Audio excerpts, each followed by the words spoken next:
Coming up on Cannabis Coast to Coast News this week, a glimmer of hope from Washington, D.C. as rescheduling actually might be on the Fed's agenda. The source? An op-ed in the Tampa Bay newspaper by the original Trump appointee for Attorney General, Matt Goetz. Really? Plus, Republicans in Pennsylvania are late to the legalization movement in that state, but even conservative elements of the GOP says it's a smart, conservative approach. And Virginia's #1 prohibitionist governor, Glen Youngkin, vetoes a second adult use law handed to him by his legislature. Our Joe Parsons in that Commonwealth not surprised at all in his report from Virginia. And we introduce you to a new member of the Cannabis Coast to Coast news team from California, Yarrow Kubrin.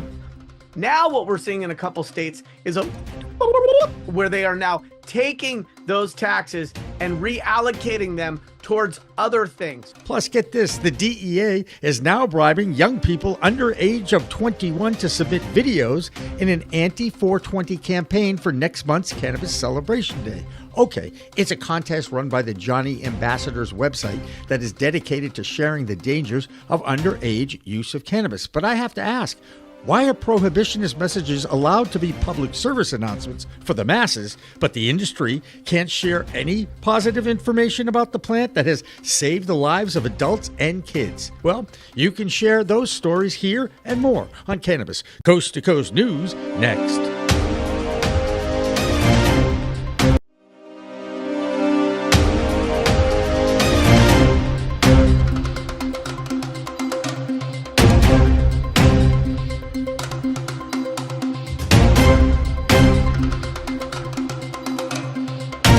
Hi everyone, welcome to this week's edition of Cannabis Coast to Coast News. I'm PCM TV founder Jimmy Young, filling in for Elena Pinto, who has a great life and is vacationing in Hawaii this week. She'll be back next week. So have you downloaded the PCM TV app yet from the App Store or Google Play? Because if you really care about the cannabis industry, you should. Every week we document the fight to end cannabis prohibition here in this country and around the world with reports from Europe, Canada, and of course coast to coast here in America. All of our correspondents are volunteers for the cause, and when you go on the app and click app content, you'll see the most viewed news and talk shows we've produced over the past 4 years. There really is a lot of history there, and I'm proud to be documenting it with our Cannabis Coast to Coast news team. Okay, let's get to it. We usually start with an update on what is going on with the federal reform effort in Washington, D.C., but over the first 3 months of the new administration running our government right now, it's been pretty depressing. No word from anywhere about when or if the work on reform that has moved the needle a little bit over the past 4 years will ever see the light of day regarding rescheduling. Well, now there's some hope, but it comes from a source that is questionable at best. You might remember a Florida congressman named Matt Goetz. Well, he penned an op-ed in the Tampa Times newspaper this past week that said rescheduling is still on the agenda for the Trump administration. Now, you have to consider the source here. He is the same guy who was basically thrown out of Congress for ethics violations while he was serving Florida's 1st District. He was under investigation when Trump named him his first choice as Attorney General, but then he resigned his seat in Congress last fall. In that op-ed, it sure sounded like he knows what Trump's administration is up to, and being on the agenda is a positive step, if it's true. With more from Washington, D.C., here's Andrew Berenger. I'm Andrew Berenger with the Washington, D.C. report for Cannabis Coast to Coast News. Former Congressman Matt Goetz, who was President Trump's initial nominee for Attorney General, claims that cannabis rescheduling is still happening under the Trump administration. In a recent op-ed, Goetz credited Trump's leadership for supporting the move to reclassify cannabis from a Schedule I to a Schedule III. Goetz, who resigned from Congress amid ethics investigations after being nominated, wrote that rescheduling cannabis would acknowledge its medical benefits and remove unnecessary barriers for businesses and researchers. Now, what Goetz didn't mention was that this rescheduling process was actually initiated under the Biden administration. The process hit roadblocks when a DEA judge postponed hearings amid questions about whether the agency's leadership truly supported this change. Now, while on the campaign trail, President Trump did express support for rescheduling in a social media post and even backed cannabis banking reforms. He even endorsed Florida's adult use legalization measure recently. However, since taking office in January, the president has remained silent on cannabis policy. Complicating matters even further is that Trump's current leadership appointments send mixed signals on cannabis reform. Attorney General Pam Bondi, who replaced Gates as the nominee and was confirmed by the Senate, previously opposed medical cannabis legalization as Florida's Attorney General. And meanwhile, Trump's nominee to lead the DEA, we know the DEA, Terrence Cole, has previously voiced significant concerns about cannabis potential danger, particularly for young people. Now, one more note from Washington, D.C., and it comes from the FDA. You know, the same organization that was supposed to set up regulations for the hemp industry after the Farm Bill passed in 2018. They've delayed ruling on any use of CBD, a non-intoxicating minor cannabinoid, and has done nothing about that. They've also taken some heat from federal courts over the definition of hemp, currently at 0.3% of THC. Now, the FDA might have actually done a good thing by coming up with a $13 million grant for cannabis trial with veterans with PTSD. This funding comes from the Michigan Veterans Research Program and will involve 320 veterans with moderate to severe symptoms who will be able to self-medicate in this study. This is supposed to be a few-year program, but is a major breakthrough for veterans who have pleaded for years to allow the VA to treat their conditions with medical conditions. Our Michigan correspondent Amy Carter was busy with her Michigan Weedsters responsibilities this past week that included a lobbying effort at the Michigan State House. Here's Amy with a Michigan report. I'm Amy Carter from Michigan Weedsters with this week's Cannabis Coast to Coast news. Last week in Lansing, Michigan, the Michigan Weedsters held a successful lobby day to oppose a proposed tax increase on cannabis. Participants reported a strong response from lawmakers, with no representative expressing support for the tax hike and most opposing it. This marks a significant shift from previous years, as advocates found it easier to engage in discussions about cannabis with many lawmakers already familiar with the relevant issues. There was also noteworthy support for Jaden's Law, with several representatives showing interest in its reintroduction. Overall, the event was met with positive reception, highlighting a growing understanding and acceptance of cannabis legislation among Michigan lawmakers. An administrative law judge has ruled that Virtus Laboratories, a cannabis testing company founded by former Michigan State Police officers, repeatedly violated state regulations by using unapproved testing methods and failing to document procedures despite testing a significant volume of cannabis and facing accusations of inflating THC levels. Virtus has continued operations amid ongoing scrutiny from the state's cannabis regulatory agency. The judge dismissed the lab's claims of bias and regulatory overreach, concluding that the CRA's oversight was justified due to the red flags in testing practices, including passing moldy samples. The CRA is now expected to decide on potential sanctions against Virtus, which could include fines or license suspensions. Good news for the city of Warren. Warren City Council passed an ordinance that will pave the way for recreational marijuana establishments to open in the city, despite opposition from some residents. This Saturday is Hash Bash. It kicks off at high noon, and I hope to see you there. I'm Amy Carter with Cannabis Coast to Coast News. You might remember that last year there was a lot of positivity coming out of Virginia when the legislature there passed an adult use of cannabis bill. That was the first time that their governor, Glen Youngkin, used his veto power to block that one, and now, in a case of deja vu all over again, the nightmare of that governor's poison pen strikes again. This week, he was presented with a bill to create an adult use market, and what do you think he did?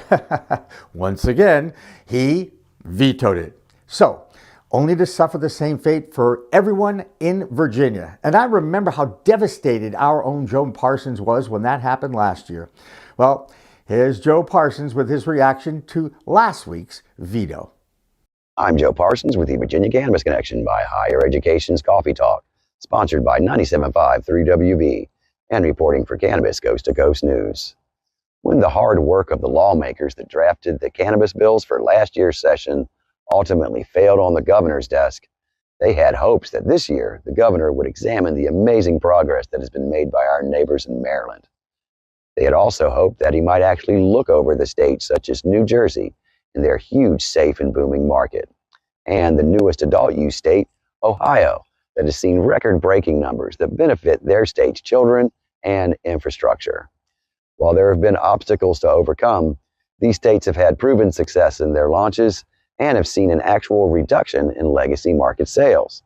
They have safer products and more affordable choices, not just for medical patients, but to responsible over 21 adults as well. This year, however, the governor did not take these facts or the positive recent research studies into account. He basically did a copy and paste in his answers to not one, but to all three of the high-profile cannabis reform bills. For adult use bill SB 970 and HB 2485, he gave an almost identical response as last year, stating that this bill, quote, endangers Virginians' health and safety, end quote. And just like before, quoting non-evidence-based and proven false statements, like, quote, states following on this path have seen adverse effects on adolescents' health and safety, increased gang activity, and violent crime, significant deterioration in mental health, decreased road safety, and a significant cost associated with retail marijuana that far exceed the tax revenue. HB 2613, the Parental Rights and Protections Bill, and HB 2555, that would have allowed resentencing options for non-violent cannabis-only convictions, also met the same fate as last year. And as expected, they had the same copy and paste responses from last year. Again, ignoring recent studies that prove otherwise, and the great success that was had in Maryland, where Governor Wes Moore actually gave justice to thousands of non-violent cannabis offenders. There is a chance, however, to overthrow these vetoes when the session reconvenes on April 2nd. However, the majority in the House is very slim and would require some help from our GOP lawmakers. You know I'll continue to keep you updated on all the progress, as well as the continued work to one day enact the will of the people that was supposed to happen over 2 years ago. Well, that's going to do it for the Virginia Cannabis Connection by Higher Education's Coffee Talk, sponsored by 97.5 3WB in Charlottesville and reporting for Cannabis Coast to Coast News. I'm Joe Parsons. Until next time, stay lifted. The state of New York has made a lot of mistakes during the first few years of its adult use program, but now they might be introducing a reform that is truly earth-shattering. There's a proposal being floated by the Office of Cannabis Management and Governor Kathy Hochul's office to allow consumption of cannabis at movie theaters. Now, if I remember correctly, indoor smoking of cigarettes is banned for public safety reasons, but they're now talking about allowing consumption of cannabis in a movie theater. They can't be talking about actually lighting up a joint, right? Maybe there will be just edibles or tinctures, and I can certainly understand that. But lighting up in a crowded theater, even I had to shake my head on that one.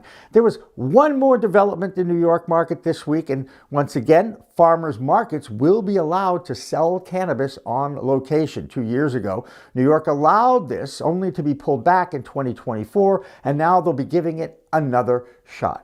Our New York correspondent, Pam Schmiel, is off this week, but she did file an interesting interview in her Mary Jane Society podcast this week with a woman who represents the convenience store industry. And of course, on top of that one, she also has the story of a well-known edible arrangements company that is getting into the edible arrangements cannabis market. Here's Pam.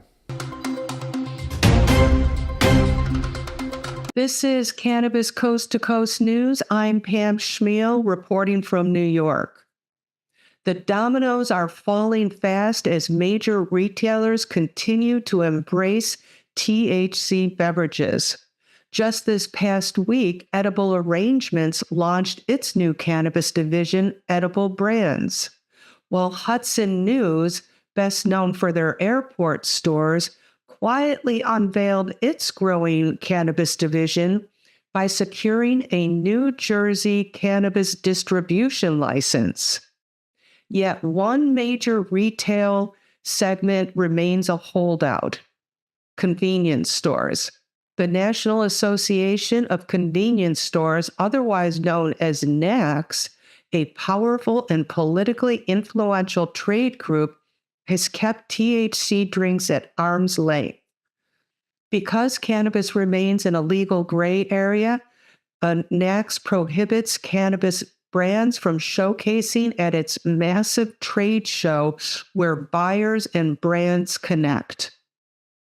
To dive deeper into the potential of THC beverages in convenience stores, I spoke with Melissa Vanderhauer on the Mary Jane Society podcast. She's a seasoned expert in the convenience store industry and shares eye-opening statistics on why THC drinks are a national fit for the market and how C-stores could be the perfect testing ground for these new beverage brands. Here are some highlights from our conversation. Tobacco nicotine is their number one seller. They cannot afford to not age gate. They just can't. The convenience stores check more IDs on a daily basis than TSA. You know, the convenience industry, again, reliant hugely on fuel and tobacco. And neither one are great margin drivers for the stores. Whereas THC beverage, especially as it currently is, where there's like no additional taxes, it's a great margin driver for the stores. They also have trade shows. They're smaller, but it's local. And I think there will be ones that will be more open. Could convenience stores be the tipping point for lawmakers to take notice and realize the magnitude of mainstream acceptance and why they need to pay attention? That's this week's Cannabis Coast to Coast News. I'm Pam Schmiel, reporting from New York. That'll do it for the A Block, our first section of our weekly news show, but don't go anywhere. We've got our international news segment coming up next. And a little bit later on the show, we go on a bud crawl through the Berkshires of Massachusetts as we visit 14 dispensaries in under 24 hours. Don't go away. Cannabis Coast to Coast News continues after this break. Welcome to Sweetgrass. Cool. Sweetgrass has a window view of a beautiful lake in the Berkshires. Ready to take your craft to the next level? Imagine faster extractions, purer products, and more profits. Sounds good, right? At Pure 5 Extraction, we've revolutionized cannabis extraction with our game-changing technology. No solvents, no heat, just the cleanest, most natural process on the market. Whether you're a boutique grower or a large-scale operation, Pure 5 has the tools to elevate your business worldwide. Visit pure5extraction.com today. Pure 5 Extraction, because your plants deserve the best. In Willow Creek, Rory, renowned for birdwatching, embraced nature's elegance. Preparing for his woodland sojourn, he used grape-focused THC mist from Yellow Labs. Each spritz honed his senses, capturing avian beauty. Immersed in the forest symphony, Rory's lens froze vibrant moments. Emerging at twilight, gratitude filled him for the mist's clarity. Recalling, find Yellow Labs near you. Rory ordered more of his mist from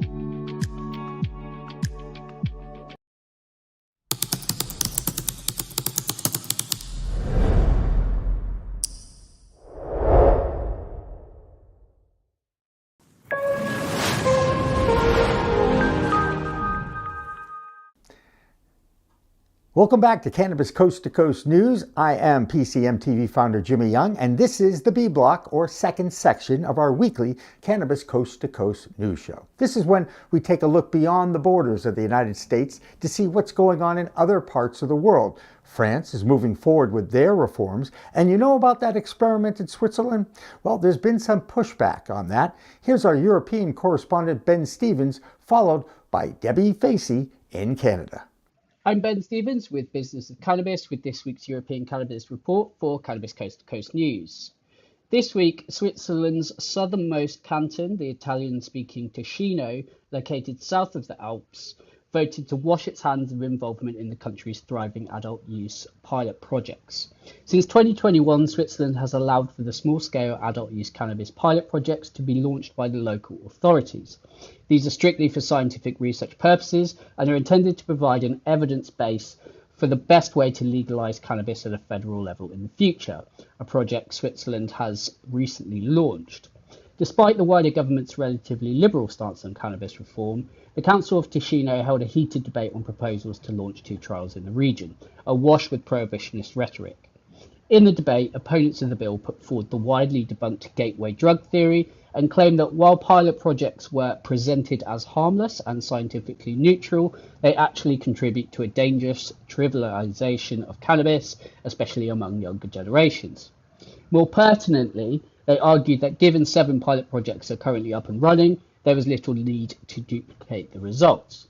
Proponents of the bill pushed back, stating that given the region's unique social and cultural position, it was vital studies be conducted that are specific to the region. Ultimately, the council voted not to actively participate in the trials, though it's important to note that this doesn't mean they won't be going ahead, as the ultimate decision lies with the Federal Ministry of Health, which is already considering both applications. What this does mean is, as seen in other cantons like Zurich, the local council will not play an active role in the studies, and this could cause issues for their rollout in future. Meanwhile, in neighbouring France, the details of its long-awaited medical cannabis framework were made public this week. As we've covered in previous weeks, at the start of the month, it looked pretty unlikely that France would be moving ahead with its national cannabis rollout at all. This changed significantly over the last few weeks, and details sent to the EU show that France was now not only likely to launch this in the next 12 months, but that the programme would now include prescriptions of flower, something previously considered completely off the table. While flower will be allowed, it will not be allowed to be consumed by smoking, and patients must use specific vaporizer devices to consume. Experts are, however, optimistic for the first time in years and estimate that by 2035 the market could grow to between 300 and 500,000 patients, making it one of the largest markets in Europe. That's all for this week's European Cannabis Report. I'm Ben Stevens from Business of Cannabis, reporting for Cannabis Coast to Coast News. This is Debbie Facey with the Canadian Coast to Coast News Report. This week, this news report is going to be a little bit different, just going to be involving a little bit of the America, but with the Canada. But with our story today is going to be the Edible Arrangements Company that we knew in Canada for their lovely arrangements of fruits, is going to be entering the edible industry in the States. They have realized and decided to launch edibles.com, which is an e-commerce platform offering hemp-derived THC products, including gummies, beverages, and initial deliveries in Texas, and it plans to expand within the States. Their main idea is to leverage the delivery networks. Edible Brands aims to provide consumers with the convenient aspects of the premium hemp-derived products, partnering with the well-known cannabis brands Wana, Kiva, and Can. This is something that's pretty cool because we know edible arrangements here in Canada, and that's a cool plus. Next, what we have is PAC, which is the Political Action Committee, has released a video alleging that Canada is attacking American cannabis businesses by capitalizing on the federal legalization while U.S. companies face restrictive regulations. I had to read that off the page just due to the fact that that is something that I truly wish I understood, especially due to the fact that us in Canada, to have been legal for the past now 6 years, but we haven't really had the chance to have an impact on America due to the fact that there are 50 states that all have to make their own regulations and laws and rules, and there's one Canada. That's it. We make one rule, and from there we all just have to work with it. So I hope that America overall doesn't think us Canadians are impacting your industry, especially in a negative aspect, because we're all here for the same positive reason, which is to legalize cannabis in the best, informative, safest way possible. This is Debbie Facey with your Canadian Cannabis Coast to Coast report. Peace. Now let's bring it back to the States and talk about California, where taxes, lawsuits, busts, and the opening of social clubs continue to drive the conversation in the nation's #1 cannabis market. You should know that California is a pretty big state, so asking one correspondent to cover it all is a little too much.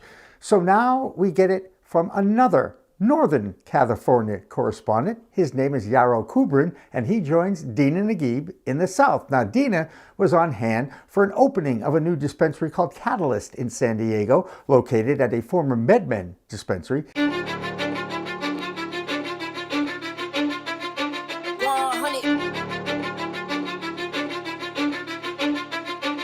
Let's go.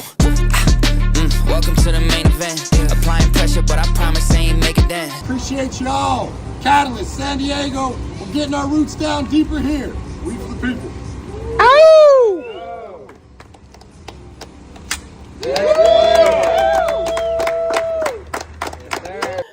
I'm Dina Naguib, Principal Consultant at Grass Goddess Consulting, reporting for Cannabis Coast to Coast News. Here today with Elliot Lewis of Catalyst. The jacket's all busted. I'm rocking. Keep going. Start over if you want. No, we're good. No, We're going to keep rolling. I like the authentic, yeah. So Elliot. Yes.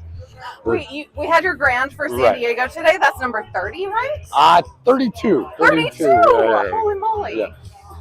It was 30. We backed a couple after it, and then we come back grand open this one. So. Okay.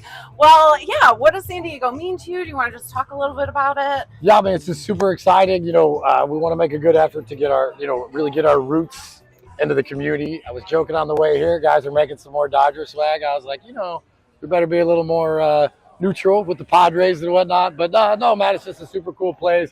Everybody loves San Diego. Been doing business back in the day down here.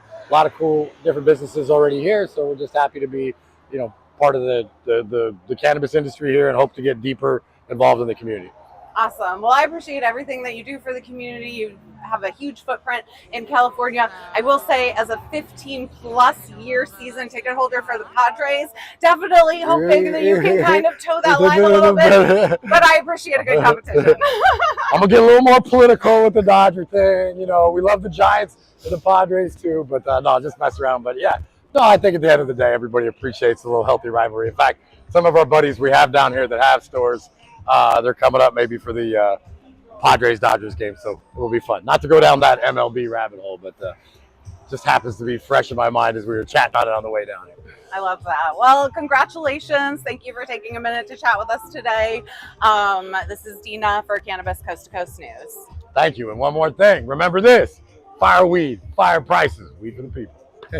Okay, we've got a very special report here on Cannabis Coast to Coast News, and someone we are very excited to be joining our Cannabis Coast to Coast News team from Northern California, not to be confused with Southern California, which is where Dina Naguib hails from in San Diego. This is Yaro Kubrin. He is from the Northern California area, and he's a second-generation cultivator in California and also a real estate magnate in that area where you have been involved with real estate deals involving the cannabis industry. Yaro, thank you so much for joining us. And I should probably mention that you also contribute to another news team that is the High at 9 live news with, what's his name? Jason Beck and our old friend, Rico Lemit. So you got it all going for you, Yaro. And thank you so much for joining us here today.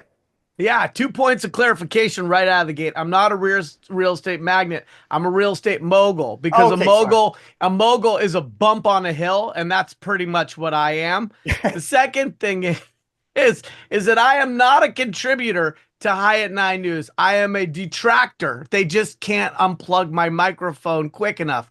But I tend to make sure that we don't have too much agreement wherever I go. Rounding into the California update for this week, we've got a lot of exciting and not so exciting things happening, some of which are new and some of which are lingering, like an infection that hasn't been knocked out by penicillin. On the infectious side, we've got this increase in taxes that is still poised to act as yet another nail in the coffin for regulated cannabis here in California. And we're seeing some legislation that's been put forth to try to stay that. But again, that's sort of like those people on the Titanic playing violin as the ship is going down. Even if it stays, it doesn't really provide meaningful tax reform. Trailing in the last couple of weeks, we've also seen some exciting stuff around consumption lounges down in Dina's area in Southern California, all the way down in San Diego. And so that's exciting. Rounding out, we just had the Hall of Flowers in Southern California. They do a biannual event, one in SoCal, one in NorCal. Their NorCal one is in September, I think, in Santa Rosa. Yep. But they had a great show, and I've heard nothing but fantastic feedback from those that attended the SoCal event recently. We've still got this lingering issue with hemp. We don't have parity between over-regulated cannabis and under-regulated hemp. And I think Gavin Newsom recognizes that if he's going to run for president like everybody thinks he is, he's going to need more than a gravelly voice and great hair. And so he's trying to show that he's tough on something. And right now, that tough on something looks like making hemp the bad cousin. It's the cousin without a fence. And so apparently you're not allowed to fence it here in California. And lastly, we are coming up against the opportunity for people to submit their cannabis products for the California State Fair.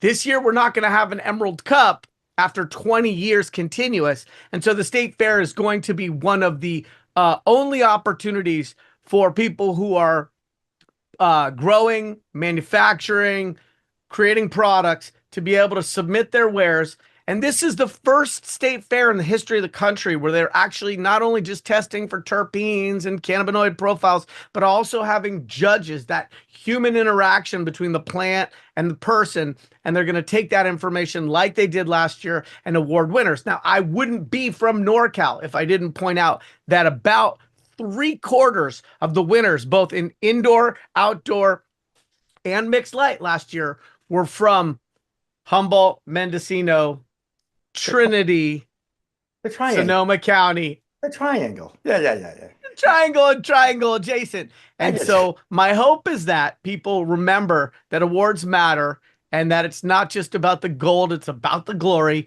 And so we have a window now for people to submit, and I'm really looking forward to judging it again this year. As you can tell, Yarrow has a ton of knowledge and passion for the industry in California, where he's been in it for a number of years. You can see the rest of that interview when we release it on Thursday of this week on our website and app. In the meantime, Dina Naguib and Yarrow Kubrin are the dynamic duo from the Golden State for Cannabis Coast to Coast News. So what's going on in Pennsylvania, you ask? It's in the race to become the 25th adult use legal state, and the stars are starting to align.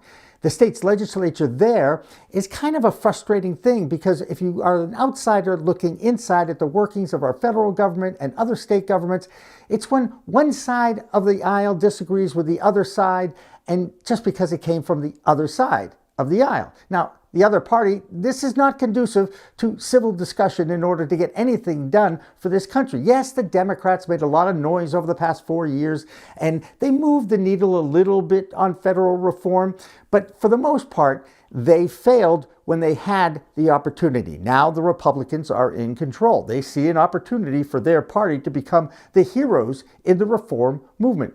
And there's an indication that this might already be happening in Pennsylvania. A Republican lawmaker there, Abby Major, did an op-ed this past week basically saying that Republicans should snatch cannabis reform from the Democrats. In fact, she went on to conclude that accepting adult use in her state would be a smart conservative choice. And you know, there's been quite a few surveys and polls comparing the use of the cannabis plant by these two political parties, and it still remains to be seen in Pennsylvania if they can deliver the next adult use legal state. In the meantime, they have a governor there, Josh Shapiro, who's already supporting that in his State of the State address, and the timing may be right in 2025. Next up is Arizona with Karen Black. I'm Karen Black from Greenfinger Consulting with the Arizona Cannabis Report for Cannabis Coast to Coast News. Arizona is not immune to the battle over hemp-derived intoxicants. As I reported this past December, Attorney General Chris Mays outlawed the sale of Delta-8 THC and other intoxicating hemp-derived products by non-licensed retailers. Fast forward to March 24th, and Mays doubled down, sending a warning letter to retailers, giving them a month to comply before enforcement kicks in. This move effectively restricts all THC product sales to licensed dispensaries, sparking debate over its impact on the CBD market and potential legal challenges from the hemp industry. Down the street at the legislature, there's renewed hope for those wanting to expand access to adult use and medical cannabis in Arizona's rural areas, specifically cities with 50,000 or fewer residents and no dispensaries within 25 miles. Senate Bill 1713 failed to advance, but SB 1057 rose from its ashes. The new bill is a striker, meaning it completely replaces the old language. It aims to issue 18 rural opportunity licenses, which would only allow operators to relocate to other underserved areas. Plus, it mandates the state issue nonprofit medical dispensary certificates to those with marijuana establishment licenses. While some industry folks are pushing back, arguing there are plenty of dispensaries, supporters say it's a must for economic growth and patient access in underserved rural areas. Down in Tucson, there's a new location to get your doobies at a drive-thru. D2 Dispensaries opened its third location in partnership with Halo Cannabis March 21st. Back up in the Valley of the Sun, there were several cannabis-related events. The Marijuana Industry Trade Association's monthly networking event, Maggie Jane's Mocktail Hour, and blunt brunches pouring into Power Tea Party celebrating Women's History Month.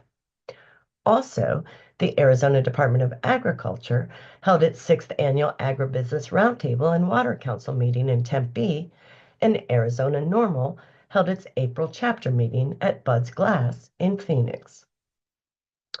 That's all for this week's Arizona Report. I'm Karen Black from Greenfinger Consulting reporting for Cannabis Coast to Coast News. Well, that'll do it for the B block of the Cannabis Coast to Coast News Show this week, but we have more, including 2 stories you don't want to miss. One is about a new contest being run by the DEA to engage the under 21 youth of this country in an Anti-420 video contest, and you can even make a few bucks for the yearly celebration of cannabis culture on 420. And how many dispensaries do you think you could visit in 2 days in your state? We'll show you how I did over the weekend when I figure it all out as we check out the Berkshires in the western part of Massachusetts. Don't go away. Cannabis Coast to Coast News continues after this break.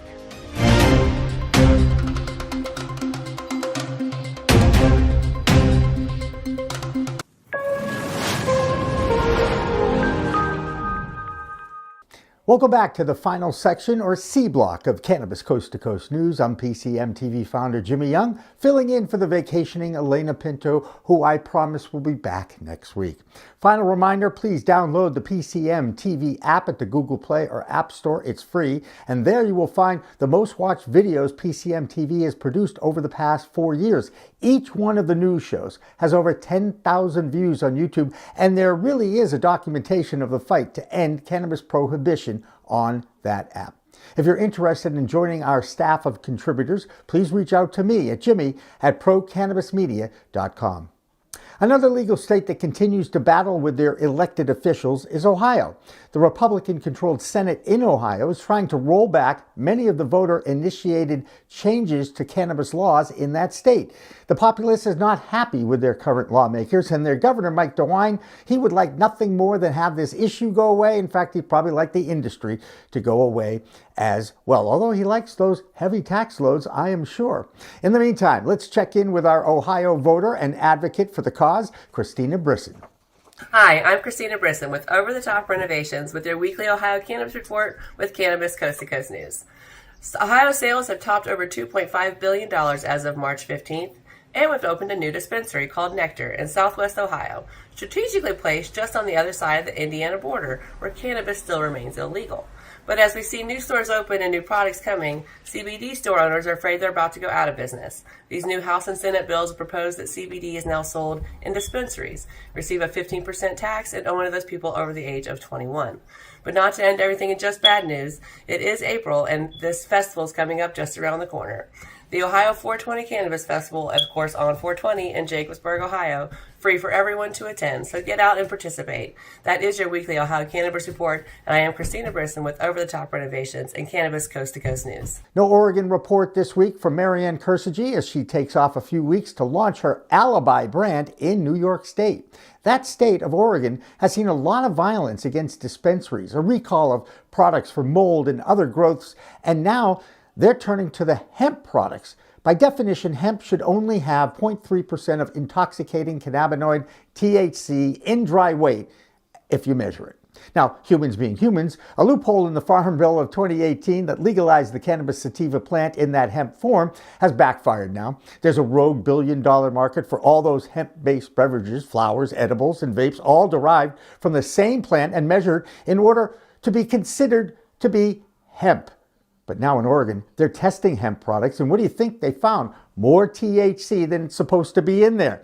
Now they have a real problem because not only are these products being sold in Oregon, but the labeling does not reflect the makeup of the hemp, and when tests far exceeds that 0.3% limit, you got trouble.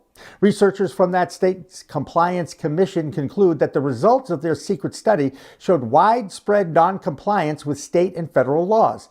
This should really come as no surprise to anyone who's been part of the legacy or illegal market for the past century of use of cannabis in this country. The attempt by states and the feds to control the plant, limit its potency, and track it from seed to sale has been so poorly initiated, this whole legalization movement has been a boon for the still existing illegal or legacy market.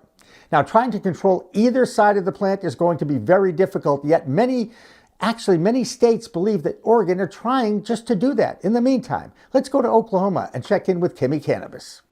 I am Kimmy Cannabis from Can I Talk About It, and this is the Oklahoma Report for Cannabis Coast to Coast News.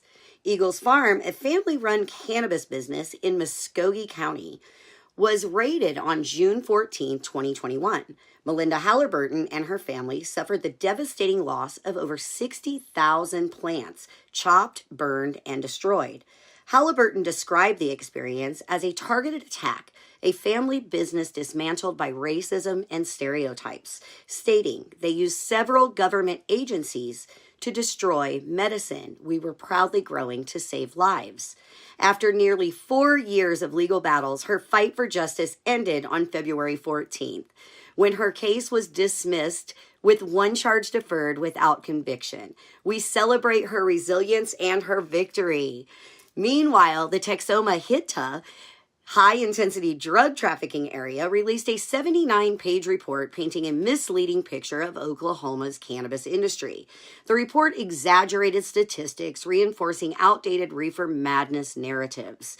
It claimed that adult past month cannabis use increased by 162% from 2019 to 2022, compared to pre-legalization years. While the report highlighted increased hospital visits, it clearly stated that all referenced incidents were non-fatal, further proving that cannabis does not cause death.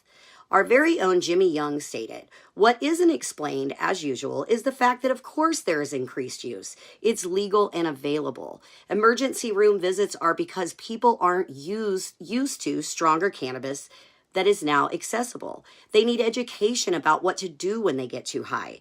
These things happen in all new states. Think about it. States legalize the plant but fail to educate the public, and in fact, they ban licensed, knowledgeable professionals from advertising or sharing any of the health benefits when consumed responsibly." It has been suggested by an inside source that similar reports may surface in other states ahead of upcoming elections, aiming to sway public opinion against cannabis. In conclusion, we cannot keep electing people who are against cannabis and expect to get favorable legislation. That's it for the Oklahoma Cannabis Report. Peace, love, and all that good stuff. Next up, it's all about our friends from the indigenous community and the tribal lands who are very quickly carving out a nice chunk of the billion-dollar market of cannabis. When it comes to following that trend, Tina Tasaka has that covered. I'm Tina Tasaka with 420 Technologies, and this is the Nevada and Tribal Nations Report for Cannabis Coast to Coast News. Impactful words were delivered by Chairman Thomas Fowler, St. Croix Chippewa Indians of Wisconsin, at the State of the Tribes address at the Wisconsin Capitol, March 18th. During his address, he discussed indigenous sovereignty and the urgent need for legalization of medical cannabis. In his speech, he recognized support from the Indigenous Cannabis Industry Association, ICIA, and the Wisconsin Tribal Task Force on Cannabis. This tribe and the leadership is looking at data, and the chairman describes the deep suffering to the tribes due to opioid addiction. This leader states that medical marijuana assists with addiction, pain management, epilepsy, post-traumatic stress, and more.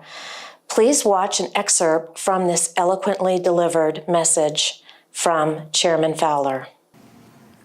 Naya's story isn't unique. Overdoses have nearly wiped out a generation of our tribal nation's mothers and fathers. Through the regulation of medical marijuana in the state of Wisconsin, we can work towards moving people off highly addictive drugs which are killing our people. Recent data indicates that in this state of Wisconsin, where cannabis is not legal, there is a 25% reduction in opioid use and overdoses.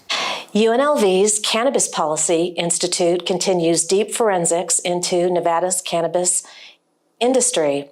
Recent meetings discussed Nevada's cannabis industry is well positioned for future interstate commerce, putting Nevada fifth in a report analyzing which states may thrive when federal restrictions ease. Currently, state lines act as walls due to marijuana's Schedule I classification, preventing businesses from selling across state borders. While cannabis in Las Vegas remains pricey, costs have significantly dropped, making the state more competitive. Despite its strong tourism industry, Nevada hasn't fully capitalized on its 41.7 million visitors due to restrictions on strip sales. Experts suggest potential solutions like kiosks in non-gaming areas or to integrate cannabis into the state's hospitality and entertainment sectors. Nevada's ranking as a dark horse in the top 5 highlights its potential for growth, especially if federal legalization opens the door for interstate trade. That's it for the Nevada highlights and tribal nations. I'm Tina Tasaka with 420 Technologies and Cannabis Coast to Coast News. The stock market is going crazy, but that doesn't bother a seasoned day trader veteran like Doug Miller. He's always high on Wall Street. This week, he takes a look at Tilray. I'm Doug Miller from High on Wall Street with this week's Cannabis Stock Report for Cannabis Coast to Coast News. Tilray Brands announced that the company will release financial results for its third quarter fiscal 2025 ended February 28th, 2025 before financial markets open on April 8th, 2025. They also announced the lawsuit against the company had been dismissed in Massachusetts court.